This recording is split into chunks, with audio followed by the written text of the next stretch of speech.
Nah, di antara keteladanan yang bisa kita keluarkan dari amalan-amalan Ramadan yang dikerjakan oleh Nabi, secara umum saya ingatkan lagi, terbagi kepada 3 amalan utama yang diinfokan oleh sahabat junior pada saat itu yang seringkali membersamai Nabi SAW, yaitu sahabat Ibnu Abbas, ya, radhiyallahu ta'ala anhuma. Ya. Karena Rasulullah sallallahu alaihi wasallam adalah Rasulullah sallallahu alaihi wasallam ajwadan nas wa ajwadu ma yakunu fi Ramadan. Beliau sallallahu alaihi wasallam, kata Ibnu Abbas radhiyallahu taala anhuma, adalah pribadi yang sangat baik, pribadi yang sangat dermawan, orang yang senang berbagi. Jud itu menandakan sifat mulia dari segi kedermawanan, ya, dari segi kemuliaan. Jadi selain lemah lembut, jud itu juga bisa diartikan sering berbagi dari segi materi. Ya, sudah orangnya lembut, ramah, suka berbagi. Ya, jadi kita ambil satu garis materi yang disampaikan sahabat Ibnu Abbas, ya, wa ajwadu ma yakunu fi Ramadan. Sedangkan saat Ramadan tiba itu tambah lagi sifat lembutnya, tambah lagi dermawannya. Maka kita bisa gambarkan di sini amalan pertama yang dicontohkan oleh Nabi sallallahu alaihi wasallam, yaitu menampilkan sifat jud, al-jud, ya, bisa kita artikan ramah dari segi perilaku, lembut, dan spesifik dari segi materi dengan sifat dermawan, gemar berbagi, ya, berbagi.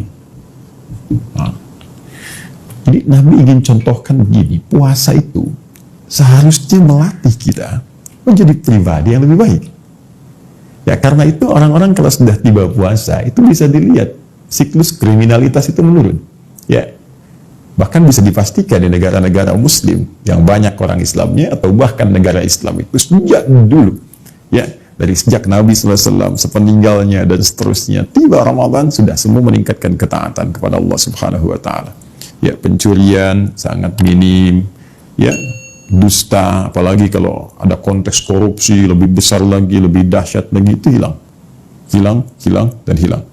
Maka amalan yang bisa kita kerjakan dilatih. Yuk kita mulai latih. Mohon maaf, jadi anak yang lembut, jadi istri yang lembut, suami yang lembut, ayah yang lembut, kawan yang lembut, ya, dalam pengertian sesuai dengan konteksnya masing-masing. Ya, karena kelembutan itu tentu ditempatkan di tempat yang baik. Ya, jadi kalau lawannya tegas, nanti ketegasan ditempatkan pada tempatnya. Nggak bisa semua praktek lembut pada setiap tempat, bukan begitu juga. Ya, lembut pada pencuri, ya, tidak, ya. Pada sisi waktu ketegasan mesti muncul. Tapi yang dimaksudkan jud di sini lebih menunjuk kepada perilaku yang lebih baik. Jadi puasa itu membuat diri kita lebih baik. Nah, bagaimana menjadikan pribadi baik ini nanti dirinci lagi. Nah, sekarang langsung Nabi kasih contoh dari akar kata ini, ya, menunjuk pada sifat kebaikan dalam berbagi jika punya materi. Seakan Nabi ingin katakan, berikan contoh langsung kepada kita, orang baik itu kalau dititipkan oleh Allah Subhanahu Wa Taala materi tertentu, baik hartakah, makanankah, ya, maaf, mungkin pakaiankah, dan juga lain-lainnya, sepanjang itu bisa cukup untuk dia dan memiliki kelebihan dari aspek kecukupannya, melewati batas kebutuhannya, maka dia senang berbagi dengan orang lain. Maka Ramadan akan memilih orang-orang terbaik untuk bisa berbagi. Apalagi dalam situasi saat ini. Mungkin sebagian kehilangan pekerjaan, sebagian kesulitan makan. Ya, orang Islam tidak harus tunggu instruksi, tidak harus bikin komite. Maka puasa melatih kepekaan kita untuk melihat siapa tetangga kita yang mungkin bisa berbagi kita makanan dengannya. Walaupun mungkin hanya kurma, mungkin sebagian dari beras yang kita masak, ya, belum tentu kita hidup esok hari. Apa yang kita bisa katakan lebih hari ini, itu akan lebih baik jika mungkin bisa dinikmati oleh banyak orang. Maka satu tanda seseorang bisa menjadi baik terlihat dengan amalan puasanya, salah satunya ketika dia mampu berbagi dengan orang-orang sekitarnya. Untuk itulah nanti Anda akan banyak temukan turunan dari hadis ini yang menganjurkan kita banyak berbagi, walaupun hanya sehirup air, walaupun hanya sebiji kurma. Mungkin teman-teman seringkali mendengar itu.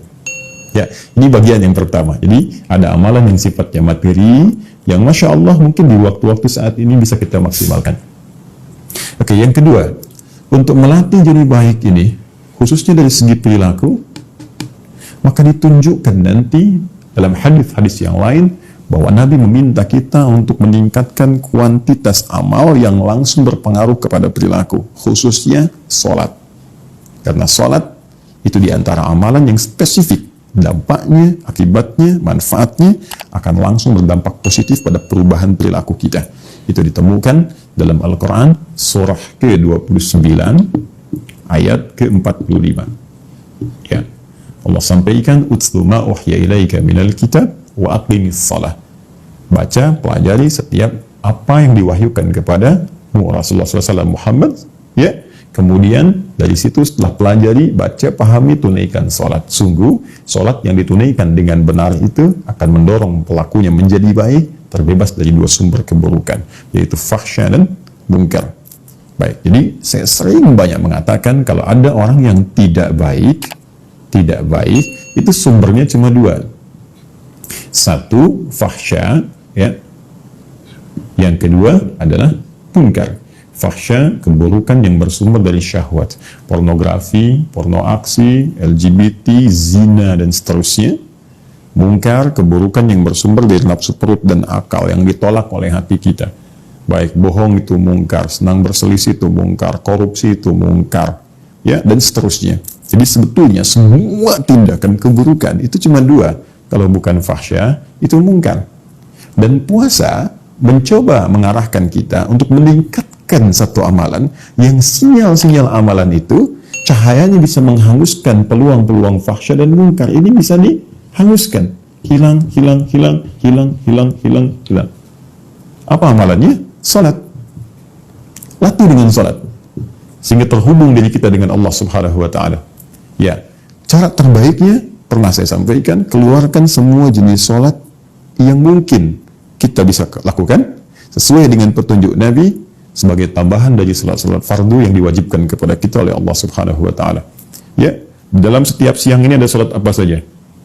Syuruk ya di awal, kalau tak mampu dikerjakan karena kita nggak ke masjid, ada duha nanti yang pertengahannya. Ya, syuruk kan awal duha, baik ya, dengan syarat tertentu. Nanti ada duha, ya ada 4 rakaat sebelum zuhur. Ini tidak mengikat kita dengan masjid. Artinya sekalipun dalam kondisi saat ini, ya sebagian dari kita tidak bisa ke masjid misalnya, maka sholat sunnah tetap bisa dilakukan. Yang sifatnya tidak melekat dengan sifat masjid. Seperti rawatib misalnya, ya 4 rakaat sebelum zuhur. Syaratnya bukan harus di masjid. Sepanjang kita mau tunaikan setelah adzan sebelum sholat fardunya, boleh silahkan tunaikan. Sekalipun sholat sendirian bisa sudah dikerjakan. Ya, ba'diyah pasca zuhur. Kemudian sebelum sholat asar ada sholat 4 rakaat sholat mutlak gitu. Ya, maksimalkan itu. Ketika benar pendekatan kita menunaikan sholat dan terhubung kita dengan Allah Subhanahu wa Ta'ala, maka keadaan terhubung dengan Allah itu yang menjadikan kita bisa mendapatkan perisai dari perbuatan maksiat dan pengingat yang mencegah kita untuk berbuat hal yang tidak diinginkan oleh Allah Subhanahu wa Ta'ala. Karena itu Al-Quran memberikan statement orang-orang yang menunaikan sholatnya baik, maka dia akan punya hubungan kuat online dengan Allah itu sehingga mampu mengingat Allah dalam keadaan yang tak terbatas. Itu ada isyaratnya di Quran surah keempat ayat 103. Ya, فَإِذَا قَضَيْتُمُ الصَّلَاةَ فَاذْكُرُوا اللَّهَ قِيَامًا وَقُعُودًا وَعَلَى جُنُوبِكُمْ.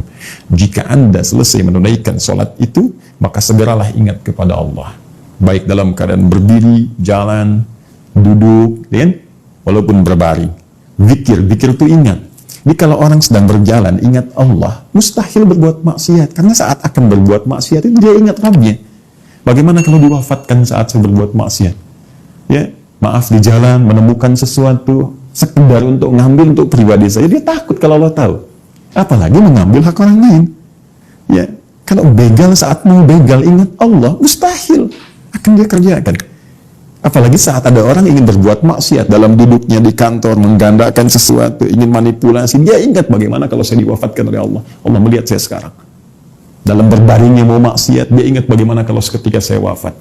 Makanya ulama sering mengatakan begini, jika Anda terfikir berbuat maksiat dan ingin terjaga selalu dalam keadaan yang baik, maka segera ingat kematian. Ketika terfikir berbuat maksiat, bayangkan seketika diwafatkan oleh Allah Subhanahu wa Ta'ala dan wafat dalam keadaan menjadi seorang pendosa. Anda bayangkan. Ya, karena itu ini gambarannya. Latih diri kita, latih. Jadi dalam hadis lain Nabi mengatakan, riwayat sahabat Abu Hurairah radhiyallahu taala anhu dalam Kitabus Syiyam di Al-Imam Al-Bukhari dalam kitab sahih nomor hadis yang pertamanya, beliau katakan as-syamu junnatun. Ya, puasa yang benar itu, alif lamnya kita terjemahkan, puasa yang benar itu junnatun, bisa menghasilkan perisai. Ya, perisai yang tak nampak. Jadi kalau ada dalam bahasa Arab huruf dimulai dengan jim dan nun, ya, jim dengan nun biasanya kalimat yang mengandung arti sesuatu yang tak nampak, tersembunyi. Ya, jin disebut dengan jin karena tak nampak dalam pandangan kita. Jannah, ya, jannah tuh, jannah, surga disebut dengan jannah karena belum tampak dalam pandangan kita sekarang. Ya kan? Jinnah, ya, ada jannah, ada jinnah, ada junnah.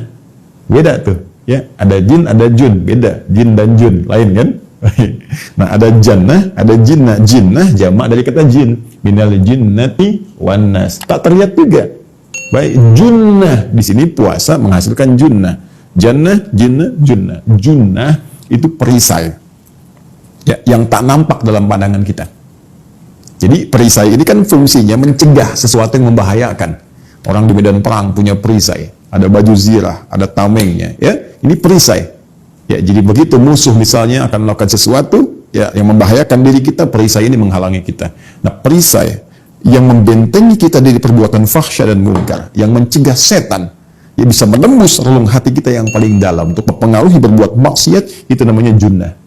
Di puasa itu melatih kedekatan kita dengan Allah sehingga Allah memberikan perisai pada diri kita. Orang yang punya perisai ini disebut dengan junnah tadi karena rajin menunaikan ibadah dalam puasanya, maka perisai itu yang akan menghambat perbuatan maksiat masuk menembus dirinya. Begitu ada bisikan misalnya, ambil sendal orang ini nih, mumpung gak ada orang ke masjid, ambil kotak infaknya, misal masuk tek tek tek tek, itu kalau orang ada perisai langsung mental kalimat itu, tek, pergi. Tidak, saya masih ingin bertakwa. Tidak. Bagaimana kalau saya diwafatkan dalam keadaan berbuat maksiat? Hei, ini musim bantuan-bantuan. Ayo ambil keuntungan dari bantuan itu. Kalau bisa ambil tarif dari situ. Kalau bisa kasih yang ini sedikit, yang lain banyak. Hei, hati-hati. Kalau perisai yang masih ada, bagaimana ketika saya mengambil keuntungan dari situ, saya diwafatkan oleh Allah? Nah, ini junnah namanya. Karena itu, orang-orang yang rajin ibadah, khususnya rajin menunaikan sholat, itu akan kuat junnah dalam dirinya.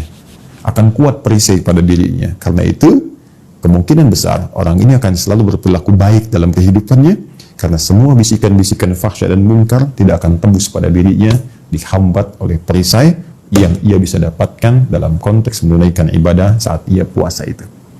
Dua.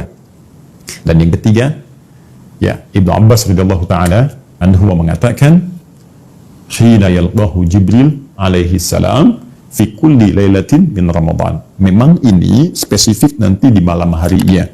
Tapi juga ibadahnya bisa bersifat umum, mencakup di siang harinya. Apa itu? Ya, yudarisuhul Quran, tadarus Al-Quran, belajar Al-Quran, interaksi dengan Al-Quran. Di bagian ketiga, Al-Quran. Ya, Anda bisa petakan nanti untuk mempelajari Al-Quran ini dengan 3 peta utama.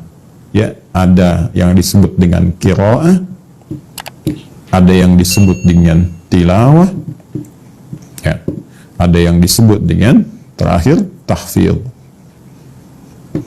Dan amalan ini sebagian ulama bahkan menyebutnya amalan penentu orang-orang yang memang mendapatkan manfaat dari Ramadan. Jadi kalau nggak mengerjakan amalan ketiga ini, seakan-akan dia nggak dapat Ramadan gitu. Ya, ada sebagian berkomentar demikian. Kenapa? Karena Ramadan sendiri disebut oleh Allah Subhanahu wa Ta'ala dengan bulan diturunkannya Al-Quran. Sehingga sebagian ulama mempopulerkan dengan bulan Al-Quran. Bulan Al-Quran.